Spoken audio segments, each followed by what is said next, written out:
능력에 대해서 한번 살펴보기를 원합니다. 예수님께서 십자가 달려 죽으신 지 3일 만에 부활을 하셨습니다. 부활하신 예수님은 승천을 앞두시고 제자들을 만나셨어요. 제자들은 예수님의 죽으심과 부활을 직접 목격한 사람들입니다. 주님은 그들을 복음의 증인으로 삼으셨어요. 십자가를 통하여서 구원의 길이 열렸기에 그 기쁜 소식을 다른 이들에게 전하라는 사명을 주셨습니다. 이제 사람들이 구원을 받느냐 받지 못하느냐는 제자들의 손에 달려 있는 것입니다. 아마도 사명을 받은 제자들은 흥분했을 것입니다. 당장이라도 뛰쳐나가서 이 기쁜 소식, 복음의 소식을 전하고 싶었을 거예요. 그때 주님은 단호하고 엄숙하게 그들에게 말씀을 합니다. 49절을 보니까 볼지어다 내가 내 아버지께서 약속하신 것을 너희에게 보내리니 너희는 위로부터 능력으로 입혀질 때까지 이 성에 머물라 하시니라. 주님이 말씀을 합니다. 너희가 사명을 감당하기 전에 할 일이 있다. 먼저 위로부터 오는 능력을 받아야 된다. 이 능력을 받기 전까지 예루살렘을 떠나지 마라. 주님께서 제자들에게 성령의 능력을 먼저 받으라고 하십니다. 사명을 받기 전에 중요한 것은 능력을 받는 거예요. 그래서 제자들은 능력을 받기 위하여서 약속하신 성령을 기다렸습니다. 얼마 지나지 않아 오순절날 드디어 기다리고 기다리던 성령이 그들에게 임하였어요. 성령을 받은 제자들은 더 이상 이전의 제자가 아니었습니다. 삶에 놀라운 변화가 일어났어요. 그들이 복음을 전하는 곳마다 강력한 구원의 역사가 임했습니다. 제자들은 복음으로 예루살렘을 정복했어요. 유대는 물론이고 사마리아까지 복음이 확산이 되어지는 기막힌 일이 일어났습니다. 그야말로 세상이 들썩였습니다. 성령이 임함으로 능력이 나타난 거예요. 성령은 능력입니다. 오늘날 한국교회를 보면 성령의 능력에 대해서 별 관심이 없습니다. 이전까지만 해도 이 성령의 능력에 대해서 굉장히 많은 분들이 관심을 가졌어요. 그리고 그 능력을 받기를 날마다 간구했습니다. 산에 올라가든지 기도원에 올라가서 부르짖는 일들이 많이 일어났어요. 근데 오늘날 그 관심사가 사라졌습니다. 오직 먹고 사는 문제, 내 눈앞에 있는 현실의 문제에만 집중하느라 정작에 하나님께서 우리에게 약속하신 성령에 대해서 무관심해졌습니다. 물론 우리는 성령에 대한 지식은 갖고 있습니다. 성령이 어떠한 역할을 하고 있는가는 알고 있어요. 성령은 우리 안에 내주하셔서 예수님을 영접하게 합니다. 회개하지 않는 자에게 회개할 능력을 주십니다. 주님이 하셨던 말씀을 깨닫게 도와주십니다. 거룩한 생활로 우리를 이끌어줍니다. 우리가 이 사실은 인정을 합니다. 하지만 정작 성령의 능력에 대한 확신과 관심이 사라졌어요. 하지만 우리가 분명히 짚고 넘어갈 할 것은 성령께서 우리에게 오신 것은 능력을 주시기 위함이라는 겁니다. 그것을 어떻게 알 수가 있는가? 사도행전 1장 8절을 보시면 오직 성령이 너희에게 임하시면 너희가 권능을 받고 예루살렘과 온 유대와 사마리아와 땅끝까지 이르러 내 증인이 되리라 하시니라. 성령이 임하면 다른 일이 아니라 권능을 받는다고 했어요. 데살로니가전서 1장 5절에도 보면 이는 우리 복음이 너희에게 말로만 이른 것이 아니라 또한 능력과 성령과 큰 확신으로 된 것임이라. 여기에도 성령과 능력이 함께 기록이 되어져 있습니다. 성령이 임하시면 능력을 받게 되어져요. 오순절 성령의 가장 큰 특징은 능력에 있습니다. 이 능력이라는 말은 헬라어로 두나미스예요. 두나미스는 자연계의 능력이 아닙니다. 하나님께 속하여져 있는 능력이에요. 하나님의 능력입니다. 하나님이 천지를 창조하시던 능력, 이스라엘을 애굽에서 건져내어 주신 초자연적인 능력입니다. 출애굽기 15장 6절을 보시면 여호와여 주의 오른손이 권능으로 영광을 나타내시니이다. 여호와여 주의 오른손이 원수를 부수니이다. 여기서 주의 오른손은 하나님의 능력을 상징을 하죠. 이 오른손의 능력이 두나미스예요. 예수님이 이 땅에 오실 때 두나미스, 이 하나님의 능력을 갖고 오셨습니다. 그 능력으로 사단의 권세를 이기셨습니다. 귀신을 책망할 때 귀신이 떠나가는, 도망가는 역사가 일어났어요. 죄인을 향해 죄사함을 받으라고 할 때에 죄 용서함을 받는 은혜가 임했습니다. 죽은 나사로를 향하여서 나사로야 나오라고 하실 때 그가 무덤에서 걸어 나오는 일이 일어났습니다. 그 능력이 뭐냐? 두나미스예요. 이 능력은 땅에서 나오는 능력이 아닙니다. 내 안에서 나오는 능력이 아닙니다. 어떤 인간의 의지나 힘으로부터 나오는 것 아니에요. 수양이나 돌을 닦아서 나오는 힘이 아닙니다. 이 능력은 하나님의 능력입니다. 위로부터 내려오는 능력이에요. 주님은 그 능력을 모든 믿는 자들에게 주시겠다고 약속을 하셨습니다. 오늘 예수를 믿는 우리에게도 약속하신 말씀이에요. 곧 성령을 통한 능력이 임하게 될 것을 말씀하신 것입니다. 우리가 그 능력을 덧입을 수 있기를 원합니다. 하늘로부터 내려오는 능력, 이 두나미스의 능력이 우리에게 임할 수 있기를 축복합니다. 그 다음에 이 능력이 임할 때 어떤 일이 일어나는가? 먼저 우리가 승리자가 됩니다. 세상에서 가장 큰 대적이 누굴까요? 꺾기 힘든 대상이 누굽니까? 다름 아닌 자기 자신이에요. 자기만큼 강한 대적이 없습니다. 베드로는요, 예수님을 3번이나 부인하고 큰 죄책감에 시달리며 살아가게 되었어요. 그 고통의 굴레에서 벗어날 길이 없었습니다. 하지만은 성령이 임하였을 때 그 모든 속박으로부터, 죄책감으로부터 자유케 되어져요. 요한 야고보는 불같은 성격의 소유자였지만은 성령의 권능을 입고 온순한 양처럼 됩니다. 빌립은 이에 타산적인 사람이었지만 성령을 받고 변화되었어요. 하나님이 사용하기 합당한 그릇으로 변모하게 됩니다. 뿐만이 아닙니다. 제자들은 본래 나약한 자들이었어요. 예수님이 겟세마네 동산에서 붙들려 계실 때에 그들은 비겁하게 다 도망을 갔습니다. 예수의 이름을 말하는 것조차 두려워 벌벌 떨던 자들이었어요. 하지만 하늘의 능력을 잊고 전혀 다른 사람이 됩니다. 담대해졌습니다. 생명을 잃을까 두려워 예수를 전하지 못하던 자가 이제는 생명을 걸고 예수를 전하는 자로 바뀌었어요. 성령의 능력이 두려움과 불안에 사로잡혀 있는 제자들의 그 자아를, 내면을 압도한 것입니다. 자아를 정복한 거예요. 성령의 능력은요, 나를 이기게 합니다. 나를 정복하게 합니다. 아직도 나를 이기지 못하는 사람이라면 여러분 아직 성령을 제대로 경험하지를 못한 사람이에요. 여러분 여전히 잘못된 습관에 빠져 있습니까? 자기 고집을 꺾지 못합니까? 조그만 사단의 유혹에도 쉽게 넘어집니까? 아직 하늘로부터 임하는 능력을 받지는 못한 거예요. 하나님의 그 두나미스를 모르는 것입니다. 예수님이 공생애를 시작하기 전에 40일간 금식을 하셨어요. 아마 극도의 배고픔을 느끼셨을 것입니다. 사람이 배가 고프면 음식이 간절해지죠. 뭐든지 다 먹고 싶어집니다. 근데 그때 이 사단이 예수님께 찾아와서는 이 돌을 떡으로 되게 만들어서 먹으라고 유혹을 합니다.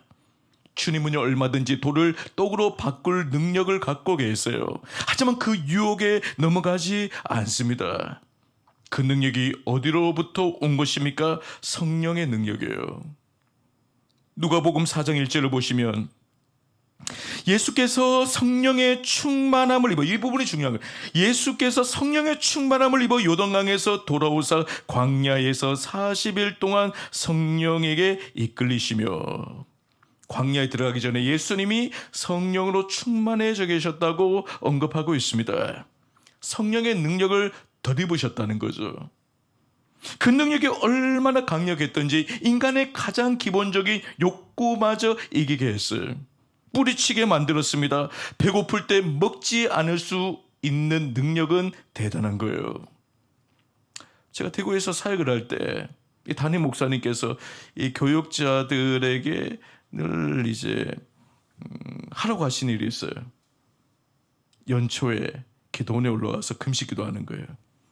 교육자가 그때 당시 한 20명 정도 됐는데 반반씩 10명 10명씩 나누어서 3박 4일 동안에 금식 기도를 하는 거예요. 저는 금식 기도를 할 때마다 먹는 것을 절제한다는 것이 얼마나 힘든 일인가를 뼈저리게 느꼈습니다. 1월 달에 여러분 날씨가 얼마나 추워요. 그 추운데 먹지도 않고 버티려고 하니까 이거 여간 힘든 것이 아닙니다. 첫째 날은 그나마 버틸만 해요. 근데 둘째 날부터는 너무 힘든 거예요. 제가 별로 좋아하지 않던 음식도 막 생각이 나요. 말씀을 펴면 이 말씀의 양식으로 배를 불려야 되는데 말씀을 펼 때마다 음식이 왔다 갔다 해요. 말씀에 집중이 안 돼요. 여러분, 그만큼 식욕이라는 것은 강력한 겁니다. 배가 고플 때 먹지 않을 수 있는 능력, 굶어 죽어도 예수를 선택할 수 있는 능력이 있다면 이것은 두나미스예요. 우리에게 성령의 능력이 임하면 자신을 이길 수가 있습니다. 승리할 수가 있습니다. 또한 능력이 임하면 죄를 이기게 됩니다. 죄로부터 자유함을 얻어요. 사람이 처음부터 죄에 끌려다니고 싶은 사람은 아무도 없습니다. 어쩔 수 없이 끌려다니는 거예요. 죄의 힘을, 죄의 권세를 감당할 수 없어서 끌려다니는 것입니다. 죄를 짓게 되는 것입니다. 하지만 권능이 임하면 죄의 권세를 굴복시킬 수가 있습니다. 죄의 권세는 대단하죠. 모든 사람이 죄의 권세 앞에서 꼼짝을 못합니다. 우리가 하나님의 백성다운 삶을 살려면 죄의 권세를 이기셔야 돼요. 죄의 유혹을 이길 수가 있어야 됩니다. 하지만 그것을 우리 힘으로는 이길 수가 없죠. 죄의 권세를 이길 유일한 힘은 성령의 권능, 두나미스를 받는 거예요. 성령으로 충만해지는 것입니다. 성령을 받지 못하고 능력이 임하지 않으면 날마다 죄의 노예로 살게 되어져요. 자유를 잃어버리고 죄의 속박을 당하게 되어집니다. 하지만 성령이 임하면 죄의 세력은 아무것도 안 해요. 죄의 유혹을 얼마든지 이길 수가 있습니다. 전에는 힘들었는데 이제는 얼마든지 이길 수 있는 능력을 갖게 되는 거예요. 성령이 강력하게 임하면 돈의 유혹, 명예의 유혹, 세상으로부터 오는 그 모든 유혹으로부터 우리는 자유케 되어집니다. 오늘 그 권능이 우리에게 임할 수 있기를 축복합니다. 다음으로 하늘로부터 오는 능력을 입을 때에 온전한 헌신자가 되어져요. 제자들을 보면 능력을 받기 전과 후가 확연히 다르죠. 성령의 능력을 받기 전에는 누가 크냐, 누가 더 인정을 받느냐, 누가 주님의 오른편에 앉게 될 것인가, 거기에 관심이 많았어요. 날마다 명예욕에 빠져 있었습니다. 그들의 관심사는 주님의 일이 아니었어요. 어떻게 하면 주를 위하여 좀 더 헌신할 수 있을까? 거기에 전혀 관심이 없었습니다. 모든 관심이 자기를 향해 있었어요. 자기의 유익과 자기의 명예와 자기의 욕심으로 가득 차 있었습니다. 그러다 보니까 예수님이 십자가 달려 돌아가시니까 그냥 주저함없이 자신의 본연의 일로 돌아가요. 갈릴리로 가서 고기잡이 일을 하기 시작합니다. 하지만 성령의 능력이 임하자 그들에게 변화가 일어났습니다. 자기를 부인하고 자기 중심적인 삶에서 벗어나게 되죠. 더 이상 자기를 위해 살지 않습니다. 이제는 죽어도 예수를 위하여, 살아도 예수를 위하여 살게 되어지죠. 무엇을 먹고 마시는지 오직 주를 위하여 먹고 마시는 자가 됩니다. 제자들이 능력을 받자마자 예수를 전하기 시작했어요. 예수를 전하지 않고서는 견딜 수 없는 불이 그들의 마음 가운데 임했습니다. 종교 지도자들은 더 이상 예수를 전하지 말라고 협박을 했어요. 하지만 소용이 없었습니다. 도리어 담대하게 우리가 보고 들은 것을 말할 수 없다, 말하지 않을 수 없다고 말합니다. 사람 눈치를 보지를 않습니다. 여러분, 우리 중에 주를 위해 살기 힘들어하시는 분이 계세요. 여러분, 능력을 받으시기를 바랍니다. 능력 받으면 온전한 헌신자가 됩니다. 누가 시키지 않아도 자발적으로 헌신하게 되어져요. 우리는 하나님의 일꾼으로 부름을 받았어요. 우리가 맡은 자리에서 제대로 헌신을 하려면 하늘의 능력, 성령의 능력을 덧입으셔야 됩니다. 어떤 분은요, 주의를 하는데 너무 쉽게 지쳐요. 힘들어합니다. 기쁨이 없습니다. 하기 싫은 거예요, 그냥. 왜 그렇습니까? 내 힘으로 그 일을 하려고 하기 때문이에요. 인간의 힘은 한계가 있습니다. 쉽게 고갈이 됩니다. 처음에는 뭔가 좀 열심을 내는 것 같은데 금방 나가 떨어져요. 우리가 주의 일을 할 때 가장 중요한 것은 무엇이냐면 사람의 힘과 능력으로 감당하는 것 아닙니다. 내 열심으로 감당하는 것 아닙니다. 하나님이 부어주시는, 하나님이 공급해 주시는 성령의 능력으로 감당을 하셔야 돼요. 성령의 권능이 임하면 여러분 치웠지 않은 그런 사역을 하지 않습니다. 흘러 넘치는 사역을 하게 됩니다. 새 힘이 주어집니다. 주를 위해 아무리 섬겨도 여러분 지치지를 않아요. 힘들어하지 않습니다. 주의 일 때문에 스트레스를 받고 눌리고 부담되는 일들이 사라집니다. 오히려 넉넉하게 그 모든 일들을 감당하고도 힘이 남아 돌아요. 내 힘으로 무엇을 하는 것과 여러분 성령을 받아서 권능을 받아서 하는 일은 하늘과 땅 차이입니다. 하는 일은 똑같아요. 하지만은 여러분 그 일은 하늘과 땅 차이. 이미 고인이 되셨죠? 우리 정필도 목사님. 설교 중에요. 그런 비유를 드시더라고요. 에베레스트 상에 올라갈 때는 두 가지 방법이 있다는 거예요. 이게 늘 하시던 이 비유 말씀이신데요. 자주 하셨는데 어떤 사람은 걸어서 올라가는 사람이 있고 어떤 사람은 헬리콥터 타고 가는 사람이 있다는 거예요. 자기 힘으로 무언가를 하려고 하는 사람은 어떤 사람? 에베레스트 산을 걸어서 올라가는 사람이래요. 여러분 자기 힘으로 극한 추위와 어떤 눈보라, 어떤 고산병을 이겨내며 올라가는 것은 여간 힘든 일이 아니죠. 막 그래 올라가다가 결국에는 지쳐 나가 떨어져요. 못하겠습니다. 포기합니다. 난 더 이상 이 일은 못해요. 체력이 금방 바닥나고 죽을 고생을 하게 되는 거죠. 반면 성령께서 주시는 권능으로 일하는 사람은 헬리콥터를 타고 정상을 향해 가는 사람이에요. 헬리콥터로 에베레스트 정상으로 가는 사람은 힘들이지를 않습니다. 기쁨으로 즐거운 마음으로 올라서게 되는 거예요. 성령으로 일하는 사람이 이와 같다는 거예요. 공감되는 말씀이죠. 이런 바울을 보세요. 그는 주의 일을 즐기며 하는 자였어요. 인상 쓰고 억지로 하나님 원망하면서 일하지 않았습니다. 기쁨 충만한 사역자입니다. 복음 때문에 굶주리고 조롱을 당하고 매를 맞아도 기뻐했어요. 심지어 감옥에 쏟아져도 기뻐했습니다. 그는 억지로 끌려다니는 사역을 하지 않았어요.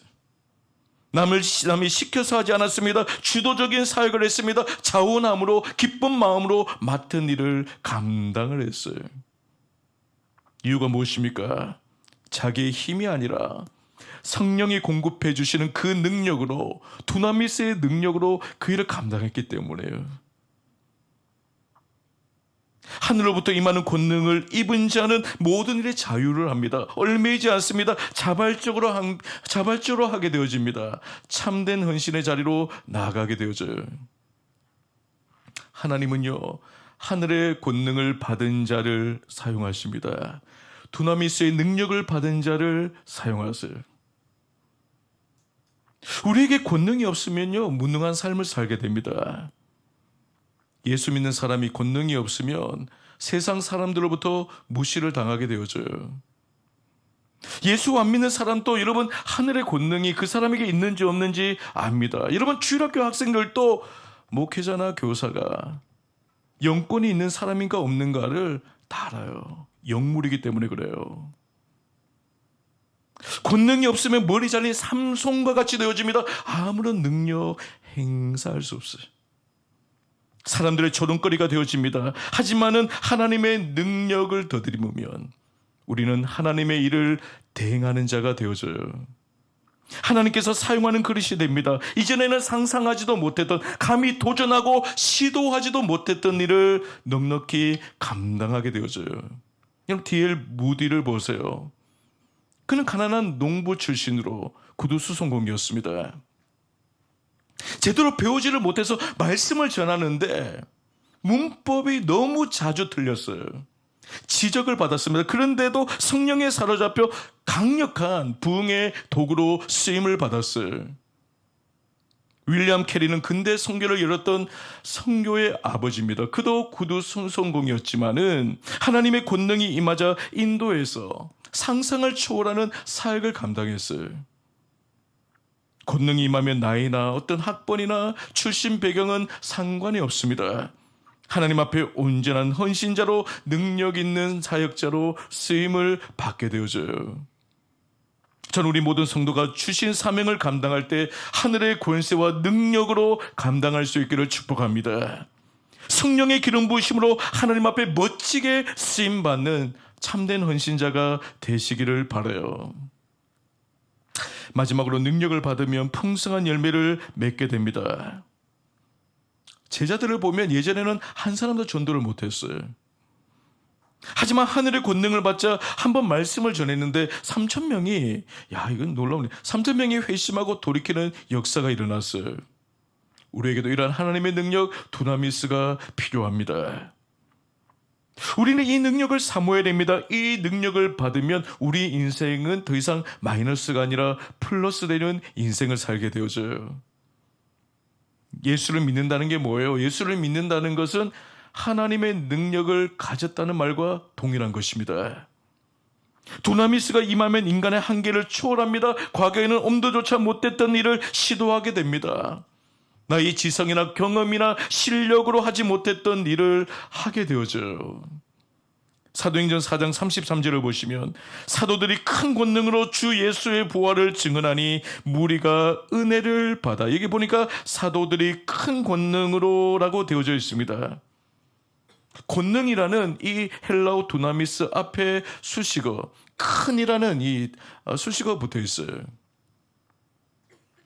헬라어의 크다는 말은 아홉 가지 의미가 있어요. 근데 여기서 쓰인 이 크다라는 단어는 우리가 잘 아는 메가스라는 단어예요. 메가스.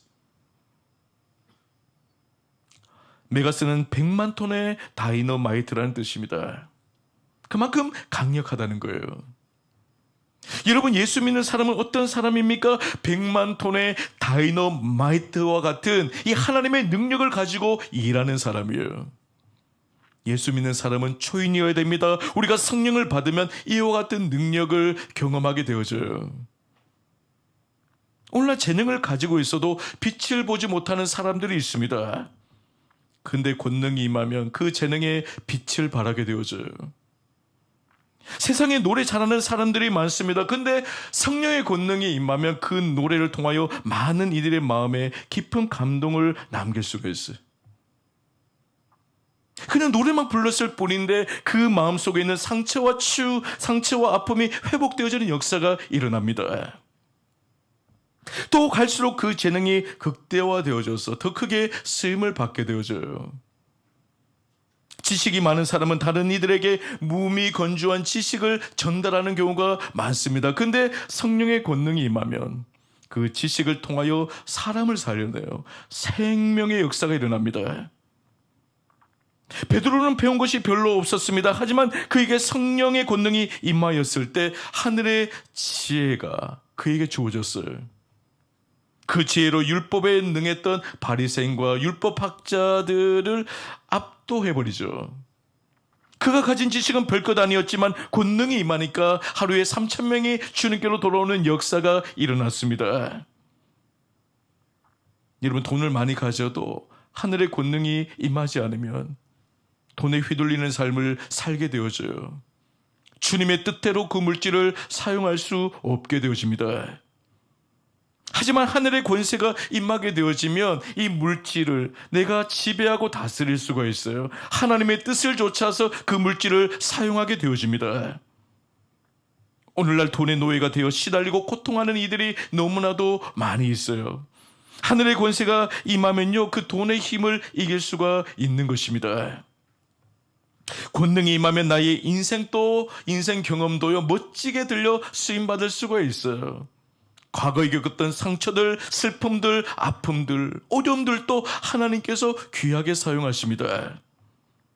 인생의 암흑길을 통과하고 난 이후에 주어지는 그 통찰력과 지혜를 가지고 다른 이들을 섬길 수가 있게 되어지는 거예요. 우리가 직분을 받아도 직분 자체가 중요한 것이 아닙니다. 그 직분을 감당할 수 있는 능력, 권능을 가진 것이 중요한 것입니다. 권능이 임해야 권위가 생기는 거예요. 권능이 임하면요, 여러분, 같은 24시간을 살아도 시간의 그 질이 달라지게 되어집니다. 직장에서 여러분 일을 해도 두나미스의 능력이, 권능이 임하면 하늘의 지혜가, 수많은 아이디어가, 그리고 집중력이 생기게 되어져요. 성령이 임하면 우리의 기질도 바뀝니다. 부정적인 부분들은 사라지게 되어지고 우리의 감점들이 부각이 되어져요. 환경의 지배를 받는 것이 아니라 환경을 뛰어넘고 환경을 돌파하는 자로 바뀌게 되어집니다. 사도행전 전반에 보면, 등장하는 사람들을 보면 다 나름대로의 환경에 어떤 주변에 문제들이 있었지만 결국 그 문제의 지배를 당하지 않았어요. 환경의 지배를 받지 않았습니다. 그 환경을 돌파하는 능력을 보여주고 있어요. 성도는 그리스도인이라는 이름만 가지고 사는 자들이 아닙니다. 성령의 능력으로 열매 맺으며 살아가셔야 돼요. 하나님께서 이 시간 우리 모두에게 그 제자들에게 약속하신 성령의 능력을 물 붓듯이 우리 가운데 부어주시기를 원합니다. 우리에게도 성령으로 충만해지는 은혜가 있기를 원합니다. 하늘로부터 임하는 그 권능으로 내게 주신 은사와 재능이 극대화되어지고 나를 통해 세상이 뒤집혀지는 기막힌 역사가 일어날 수 있기를 바랍니다. 오순절날 일어났던 그 초대교회의 역사, 신사도행전의 역사가 다시 한번 재현되어는 영광스러운 은혜를 누리는 우리 모두가 될 수 있기를 주의 이름으로 간절히 축원합니다.